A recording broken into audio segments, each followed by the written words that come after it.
വെച്ചിട്ട് ഒരു tissue paper വെച്ചിട്ട് ഇതിൻ്റെ വെള്ളമയം അങ്ങ് എടുക്കണം കേട്ടോ, അല്ലെങ്കിൽ അത് ചീത്തയായി പോവും. വെള്ളമയം ഇല്ലെങ്കിൽ കുറേ നാൾ നിൽക്കും കേട്ടോ. ഞാനിത് ഇങ്ങനെ ചെയ്യാറുണ്ട്. അങ്ങനെ ഞാൻ വെജിറ്റബിൾസ് ഒക്കെ കട്ട് ചെയ്ത് ഒരു കണ്ടെയ്നറിലാക്കിയിട്ടുണ്ട്. ഇനി ഞാൻ ചിക്കൻ കറി ഉണ്ടാക്കാൻ പോവാണ് കേട്ടോ.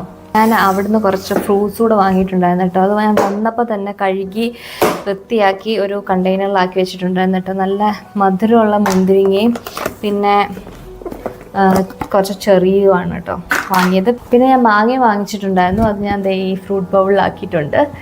അപ്പോൾ ഇത്രയും സാധനങ്ങളാണ് ഞാൻ വാങ്ങിയ. എന്നിട്ടും എനിക്ക് ഒരു $36 മാത്രമേ ആയിട്ടുള്ളായിരുന്നു കേട്ടോ.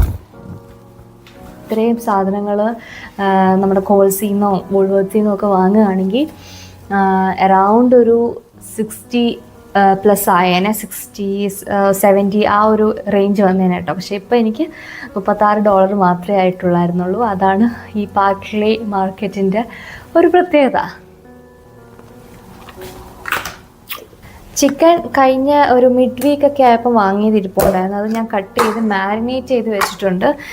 അപ്പോൾ ഇനി ഇത് കറിയാക്കാം. അപ്പോൾ ഇതൊരു 2 ദിവസം നിൽക്കും കേട്ടോ.